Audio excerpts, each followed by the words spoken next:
നിലമ്പൂരിൽ അങ്ങനെ തെരഞ്ഞെടുപ്പ് പ്രചാരണം അവസാന ഘട്ടത്തിലെത്തി നിൽക്കുകയാണ്. പരസ്യ പ്രചാരണം അവസാനിക്കാൻ മണിക്കൂറുകൾ ബാക്കി നിൽക്കെ അവസാനവട്ട പ്രചാരണങ്ങളിലാണ് മുന്നണികൾ. ഇന്ന് UDF, LDF സ്ഥാനാർത്ഥികൾ മണ്ഡലത്തിൽ അവസാനവട്ട പര്യടനം പൂർത്തിയാക്കും. PV അൻവറും അവസാന ലാപ്പിൽ കരുത്തുകാട്ടാനുള്ള ഒരുക്കത്തിലാണ്. നിലമ്പൂരിൽ നിന്നും വിപിൻ സി വിജയൻ, ശ്രീജിത്ത് ശ്രീകുമാരൻ, റാഫി കരീം എന്നിവർ ഏറ്റവും പുതിയ വിവരങ്ങളും വച്ചിരുന്നു. ആദ്യം വിപിൻ സി വിജയനിലേക്ക് പോകുന്നു. വിപിൻ, ഏതാണ്ട് ഇന്നലെ ഒരു കൊട്ടിക്കലാശത്തിന്റെ പ്രതീതിയായിരുന്നു നമ്മൾ അവിടെ കണ്ടത്. പ്രിയങ്ക ഗാന്ധി, PV അൻവർ എല്ലാം കൂടെ ജഗബോഗയായിരുന്നു ഇന്നലെ. ശക്തിപ്രകടനത്തോടൊപ്പം ഓരോ വോട്ടും നിർണായകമാകുമ്പോൾ ഓരോ വോട്ടും നേരിട്ട് പോയി ഉറപ്പിക്കേണ്ട അവസ്ഥ മുന്നണികൾക്കും സ്ഥാനാർത്ഥികൾക്കും ഇത്തവണ നിലമ്പൂരിലുണ്ട്.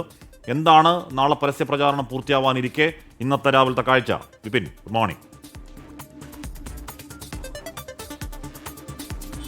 Good morning Ashmi, Christina. ഈ പറഞ്ഞതുപോലെ തന്നെ വലിയ ഒരു പ്രചാരണ ചൂടിലേക്ക് പോകുമ്പോൾ തന്നെയാണ് ഈ നിലമ്പൂരിൽ മഴ നിൽക്കുന്നത്. ഇന്നലെ മുതൽ തന്നെ ശക്തമായിട്ടുള്ള മഴയാണ് നിൽക്കുന്നത്. അപ്പോൾ അതുകൊണ്ട് തന്നെ നാളത്തെ ഒരു കൊട്ടിക്കലാശം അത് എത്രത്തോളം ഒരു കേമമാക്കാൻ കഴിയും എന്നുള്ളതിനെ സംബന്ധിച്ചിട്ടൊക്കെ മുന്നണികളെ സംബന്ധിച്ചും ചെറിയൊരു ആശങ്കയുണ്ട്. എങ്കിലും പരമാവധി വോട്ട് ഉറപ്പിക്കുക, അതിൻ്റെ ഒരു ആവേശം അതുപോലെ തന്നെ നിലനിർത്തുക എന്നുള്ളത് തന്നെയാണ് മുന്നണികളുള്ളത്. ഇന്നലെ ഒരു പ്രചാരണത്തിൻ്റെ പെരുമഴ എന്ന് പറയാവുന്ന സ്ഥിതിയായിരുന്നു. എല്ലാ നേതാക്കളും എല്ലാ പ്രധാനപ്പെട്ട സ്റ്റാർ കമ്പൈനർമാരും ഒരുമിച്ചെത്തിയതായിരുന്നു. അതിലെടുത്തു പറയേണ്ടത് പ്രിയങ്ക ഗാന്ധിയുടെ വരവ് തന്നെയാണ്. പ്രിയങ്ക ഗാന്ധിയുടെ ഒരു പൊളിറ്റിക്കൽ പ്രസംഗമായിരുന്നു അത്. സംസ്ഥാന സർക്കാരിനെതിരെ ജനകീയ വിഷയങ്ങളിൽ ഇപ്പോൾ ഇതുവരെയും ഈ നിലമ്പൂർ ഉപതെരഞ്ഞെടുപ്പിൽ ചർച്ചയായിട്ടുള്ള ക്ഷേമ പെൻഷൻ ആയിക്കോട്ടെ, ഒപ്പം തന്നെ ഈ ആശാ വർക്കർമാരുടെ സമരം, വന്യമൃഗശല്യം, ഇതൊക്കെ തന്നെ പരാമർശിച്ചുകൊണ്ട് ഒരു മാറ്റം വരണം, ആ മാറ്റത്തിന്റെ തുടക്കം അത് നിലമ്പൂരിൽ നിന്നാകണം എന്ന് പറഞ്ഞാണ് പ്രിയങ്ക ഗാന്ധി ഇവിടെ നിന്ന് മടങ്ങിയിട്ടുള്ളത്. ആ ഒരു ജനപങ്കാളിത്തം അത് ഒരു വലിയൊരു ഉന്മേഷം തന്നെ UDF ക്യാമ്പിനെ സംബന്ധിച്ചിട്ട് ഉണ്ടാക്കിയിട്ടുണ്ട്. LDF ക്യാമ്പിൽ ഇന്ന് 10 മന്ത്രിമാർ പറഞ്ഞതുപോലെ മുക്കിലും മൂലയിലും വരെ മന്ത്രിമാർ നേരിട്ടെത്തുന്നു, പ്രധാനപ്പെട്ട നേതാക്കൾ എത്തുന്നു എന്നുള്ളതാണ്. അവരുടെ ഒരു ജനജാഗ്രതാ സദസ്സാണ് ഇന്ന് പ്രധാനമായും നടക്കാനുള്ള ഒരു പ്രധാനപ്പെട്ട പരിപാടി. അത് ഉച്ചയ്ക്ക് ശേഷമാണ്. ഏകദേശം 1.5 ലക്ഷത്തിലധികം ആളുകളെ പങ്കെടുപ്പിച്ചുകൊണ്ട് കുടുംബ സംഗമം നടത്തുക എന്നുള്ളതാണ്. 46 കേന്ദ്രങ്ങളിലാണ് കുടുംബ സംഗമം LDFനെ സംബന്ധിച്ച് നടക്കുക. മറ്റൊന്നുള്ളത് NDA ആണ്. NDA ഇന്ന് ഇവിടുത്തെ ദേശദ്രോഹത്തിനെതിരെയുള്ള ഒരു സദസ്സ് എന്നുള്ള പേരിലാണ്. അതായത് PDP CPM കൂട്ടുകെട്ട്, ഒപ്പം തന്നെ ജമാഅത്ത് ഇസ്ലാമി UDF കൂട്ടുകെട്ട് എന്നുള്ളൊരു ആരോപണം ഉന്നയിച്ചുകൊണ്ടാണ് പ്രധാനപ്പെട്ട എല്ലാ നേതാക്കളും, അത് രാജീവ് ചന്ദ്രശേഖർ മുതൽ എല്ലാവരും ഇന്ന് മണ്ഡലത്തിലേക്ക് എത്തുന്നു. ഇപ്പോൾ PV അൻവറിനെ സംബന്ധിച്ച് തൃണമൂൽ കോൺഗ്രസിന്റെ യൂസഫ് പത്താൻ വന്ന് ഇന്നലെ ഒരു കരുത്ത് കാണിച്ചു. ഒരു വലിയ ജനപങ്കാളിത്തമായിരുന്നു.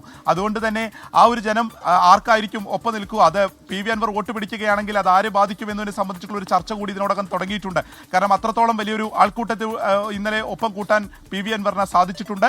അതുകൊണ്ട് തന്നെ അത് ലാസ്റ്റ് ലാപ്പിലേക്ക് എത്തുമ്പോൾ വീണ്ടും PV അൻവർ ഇരു മുന്നണികളെ സംബന്ധിച്ചും വീണ്ടും ചർച്ചയാവുന്നു എന്നുള്ള ഒരു കൗതുകം കൂടി ഇപ്പോൾ ഈ തെരഞ്ഞെടുപ്പിന്റെ അവസാന ലാപ്പിലേക്ക്, അവസാന മണിക്കൂറുകളിലേക്ക് എത്തുമ്പോഴുണ്ട്. ആഷ്മി, വിപിൻ സി വിജയനാണ് പരസ്യ പ്രചാരണവുമായി ബന്ധപ്പെട്ട വിശദാംശങ്ങൾ നൽകിയത്. ഇനി ശ്രീജിത്ത് ശ്രീകുമാരൻ കൂടി ചേരുകയാണ്. Sreejith, good morning. കഴിഞ്ഞ ദിവസം UDFനെതിരായി കടുത്ത വിമർശനമാണ് M സ്വരാജ് നടത്തിയത്. അതായത് വികസന കാര്യങ്ങളിൽ അത് ചർച്ച ചെയ്യാൻ, ജനങ്ങളെ നേരിട്ട് ബാധിക്കുന്ന കാര്യങ്ങൾ ചർച്ച ചെയ്യാൻ UDFന് യാതൊരു താല്പര്യവുമില്ല, വെട്ടിപ്പരിശോധന അടക്കമുള്ള കാര്യങ്ങളിലേക്കാണ് അവരുടെ ശ്രദ്ധ പോകുന്നതെന്നൊക്കെ പറയുന്നു. അപ്പോൾ ഈ അവസാന ഘട്ടത്തിൽ ഏത് വിഷയത്തിലേക്ക് ശ്രദ്ധ കേന്ദ്രീകരിക്കാനാണ് LDF സ്ഥാനാർത്ഥി ശ്രമിക്കുന്നത്? തീർച്ചയായും കഴിഞ്ഞ ദിവസം തന്നെ വികസനത്തെക്കുറിച്ച് ചർച്ച ചെയ്യാൻ വെല്ലുവിളിച്ചിരുന്നു. M സ്വരാജാണ് വെല്ലുവിളിക്കുന്നത്. M സ്വരാജ് കൃത്യമായ രീതിയിൽ തന്നെ പറഞ്ഞു വെക്കുന്നത് അതിനുള്ളൊരു മറുപടി മലയോര മേഖലയിലെ കർഷകരുടെ പ്രശ്നങ്ങൾ ചൂണ്ടിക്കാട്ടി ഇന്നലെ UDF ക്യാമ്പും അത്തരത്തിലുള്ളൊരു പ്രചാരണത്തിലേക്ക് കടന്നിട്ടുണ്ട്. മലയോര മേഖലയിൽ എന്ത് ചെയ്തു LDF സർക്കാർ, ഈ വന്യമൃഗശല്യം പരിഹരിക്കാൻ എന്തു ചെയ്തു എന്ന ചോദ്യമൊക്കെ UDF ക്യാമ്പിൽ നിന്ന് സ്ഥാനാർത്ഥിയും അതുപോലെ തന്നെ അവരുടെ സ്റ്റാർ ക്യാമ്പയിനർമാരും എല്ലാവരും തന്നെ ഉയർത്തുന്നുണ്ട്. അതായത് പെൻഷനിൽ തൊട്ടപ്പോൾ അത് ഒരു വലിയ വിവാദമായി, തിരിച്ചടിയായി പൊള്ളി, ഒരു പെട്ടി വന്നു, അത് തിരിച്ചടിയാകുന്ന ഒരു സാഹചര്യം ഉണ്ടായി UDFന്. സ്വാഭാവികമായി അതിനുശേഷം കൃത്യമായ രീതിയിൽ ജനകീയ വിഷയങ്ങൾ ഉയർത്തുക, അതൊരു വെല്ലുവിളി LDF സ്ഥാനാർത്ഥിയുടെ ഭാഗത്തു നിന്ന് തന്നെയായിരുന്നു വന്നത്. എന്തായാലും അതിനൊരു മറുപടി ഇന്ന് LDF സ്ഥാനാർത്ഥി M സ്വരാജിൻ്റെ ഭാഗത്തു നിന്ന് വന്നിരിക്കുന്നു. വന്യജീവി വിഷയം ഉയർത്തുന്നതിൽ വളരെ വലിയ സന്തോഷമുണ്ട്. ജനങ്ങളെ ബാധിക്കുന്ന വിഷയം തന്നെയാണ്. അങ്ങനെ ഒരു വിഷയമില്ല എന്ന് ഒരു കാരണവശാലും പറയില്ല. മലയോര മേഖലയിലെ കർഷകരുടെ ഏറ്റവും പ്രധാനപ്പെട്ട പ്രശ്നം അത് തന്നെയാണ്. ഈ കേന്ദ്ര വന നിയമം ആര് കൊണ്ടുവന്നു എന്നതിനെക്കുറിച്ചുള്ളൊരു ചർച്ച ഇപ്പോൾ വേണ്ട, അല്ലെങ്കിൽ ഒരു തർക്കം ഇപ്പോൾ വേണ്ട. അത് കോൺഗ്രസ് ആണ് കൊണ്ടുവന്നതെന്ന് എല്ലാവർക്കും അറിയാം. പക്ഷേ അതിലാവശ്യമായ ഭേദഗതി വരുത്തേണ്ടതുണ്ട്. സംസ്ഥാന സർക്കാർ ഒരു നയം കേന്ദ്ര സർക്കാരിന് മുൻപിൽ അവതരിപ്പിച്ചിട്ടുണ്ട്. അതിന് അംഗീകാരം വേണം. അങ്ങനെയാണ് ശാശ്വതമായ പരിഹാരം ഉണ്ടാക്കാനാകൂ എന്നാണ് M സ്വരാജ് പറയുന്നത്. ഒന്നുകൂടി പറഞ്ഞു വെക്കുന്നുണ്ട്, മനുഷ്യനെ കൂടി കൂട്ടാക്കുന്ന അല്ലെങ്കിൽ ഒപ്പം കൂട്ടുന്ന പരിസ്ഥിതി സംരക്ഷണ നിയമങ്ങളാണ് വേണ്ടത് എന്ന് വളരെ കൃത്യമായ രീതിയിൽ അതിനൊരു സൈദ്ധാന്തികവൽക്കരിച്ചൊക്കെ M സ്വരാജ് രാവിലെ തന്നെ പറഞ്ഞു വെക്കുന്നുണ്ട്. അതുകൂടാതെ പി വി അൻവറിൻ്റെ റോഡ് ഷോയെക്കുറിച്ച് നമ്മൾ ചോദിച്ചു. വലിയ ജനപങ്കാളിത്തത്തോടു കൂടി P V Anwar road show നടത്തി. അതൊരു കരുത്തു കാട്ടി മാളത്തിലിരുന്ന അൻവർ പുറത്തേക്ക് വലിയൊരു പടയുമായി പുറത്തിറങ്ങിയത് ഏതെങ്കിലും തരത്തിൽ LDF-നെ അല്ലെങ്കിൽ മറ്റു മുന്നണി സ്ഥാനാർത്ഥികളെ ബാധിക്കുമോ എന്ന ചോദ്യമായിരുന്നു അത് തെരഞ്ഞെടുപ്പിൽ ഏത് തരത്തിലാണ് ബാധിക്കാൻ പോകുന്നതെന്ന് നിങ്ങൾ കണ്ടോളൂ. അതിനെക്കുറിച്ചൊന്നും താൻ ഇപ്പോൾ അഭിപ്രായം പറയുന്നില്ല.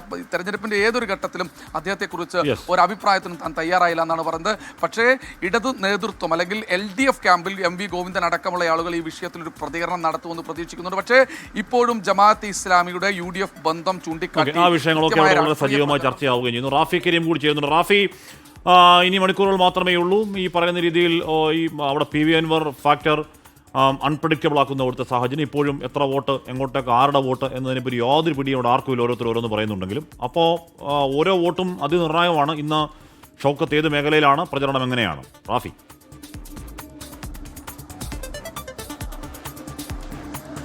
ഹാഷിമി, ഇന്നലത്തെ ശക്തി പ്രകടനങ്ങൾ, ഇന്നലെ രണ്ട് മുന്നണികളും പി വി അൻവറും നടത്തിയ റോഡ് ഷോ, ഒപ്പം തന്നെ രണ്ട് മുന്നണികളും പി വി അൻവറും നിലമ്പൂർ നഗരത്തിൽ കാണിച്ച ശക്തി പ്രകടനം, അത് തന്നെയാണ് ഏറ്റവും പ്രധാനപ്പെട്ട ഘടകം. ഇന്ന് ആര്യാടൻ ഷൗക്കത്തിൻ്റെ പര്യടനം അത് അവസാന ഘട്ടത്തിലാണുള്ളത്. ഇന്നത്തോടുകൂടി മണ്ഡല പര്യടനം ആര്യാടൻ ഷൗക്കത്ത് പൂർത്തിയാക്കുകയാണ്. ഇന്ന് നിലമ്പൂർ മുനിസിപ്പാലിറ്റിയിലും ഒപ്പം തന്നെ മൂത്തേടം പഞ്ചായത്തിലുമാണ് ആര്യാടൻ ഷൗക്കത്തിൻ്റെ പര്യടനങ്ങളുള്ളത്, പൊതുയോഗങ്ങളുള്ളത്, പരിപാടികളുള്ളത്, റോഡ് ഷോകൾ ഉള്ളത്. ഈ പരിപാടികളിലെല്ലാം തന്നെ UDF-ന്റെ പ്രമുഖരായ നേതാക്കളാണ് പങ്കെടുക്കുന്നത്. കോൺഗ്രസിൽ നിന്ന് KC വേണുഗോപാലും VD സതീശനും KPCC പ്രസിഡന്റ് സണ്ണി ജോസഫും ഇന്നത്തെ പര്യടനങ്ങൾ ഉദ്ഘാടനം ചെയ്യുന്നുണ്ട്. പല സ്ഥലങ്ങളിലും അവർ സംസാരിക്കുന്നുണ്ട്, റോഡ് ഷോകളുടെ ഭാഗമാകുന്നുണ്ട്. ഒപ്പം തന്നെ മുസ്ലിം ലീഗിൽ നിന്ന് പാണക്കാട് സാദിഖ് അലി ശിഹാബ് തങ്ങൾ നേരിട്ടാണ് ഇന്നത്തെ പര്യടനങ്ങൾ നിയന്ത്രിക്കുന്നത്. അദ്ദേഹം ഇന്ന് ഈ മണ്ഡലത്തിലെ എല്ലാ വേദികളിലും എത്തുമെന്നുള്ളതാണ് മുസ്ലിം ലീഗിൽ നിന്ന് മനസ്സിലാക്കാൻ കഴിയുന്നത്. PK കുഞ്ഞാലിക്കുട്ടി, ഒപ്പം തന്നെ MK മുനീർ അടക്കമുള്ള PMA ഇസ്ലാം അടക്കമുള്ള മുസ്ലിം ലീഗിലെ മറ്റു നേതാക്കളും ഇന്ന് സാദിഖ് അലി ശിഹാബ് തങ്ങളോടൊപ്പം ഈ നിലമ്പൂർ പര്യടനത്തിൽ എല്ലാ സ്ഥലത്തും ഉണ്ടാകുമെന്നുള്ളതാണ് മനസ്സിലാക്കാൻ കഴിയുന്നത്. അതായത് ഇന്നലെ പ്രിയങ്ക ഗാന്ധി വന്നു പോയതിന് ശേഷമുള്ള ആ ഒരു ആവേശം അത് ഇന്നും നിലനിർത്തുകയാണ് കോൺഗ്രസ്. ഇന്ന് മണ്ഡല പര്യടനങ്ങൾ പൂർത്തിയാക്കുമ്പോൾ ഇന്നലെ ഉണ്ടായിരുന്ന അതേ ആവേശത്തിൽ തന്നെ കോൺഗ്രസിൻ്റെ പ്രവർത്തകർക്കിടയിൽ മുന്നോട്ട് പോകാൻ കഴിയുമെന്നുള്ള പ്രതീക്ഷയാണ് UDF ക്യാമ്പ് പങ്കുവയ്ക്കുന്നത്. നാളെ കലാശക്കൊട്ടാണ്, അതിനുവേണ്ടിയുള്ള തയ്യാറെടുപ്പുകളാണ് ഇന്ന് നടക്കുന്നത്. അതുകൊണ്ട് തന്നെ കലാശക്കൊട്ടും വലിയൊരു ശക്തി പ്രകടനമാക്കി മാറ്റുന്നതിന് വേണ്ടിയുള്ള തയ്യാറെടുപ്പും കോൺഗ്രസ് ക്യാമ്പിലുണ്ട്. ഓക്കെ, റാഫി കരീമും വിപിൻ സി വിജയനും ശ്രീ ശ്രീകുമാരൻ ശ്രീ ശ്രീകുമാനുമാണ് ഏറ്റവും ഒടുവിലത്തെ വിവരങ്ങൾ നൽകിയത്.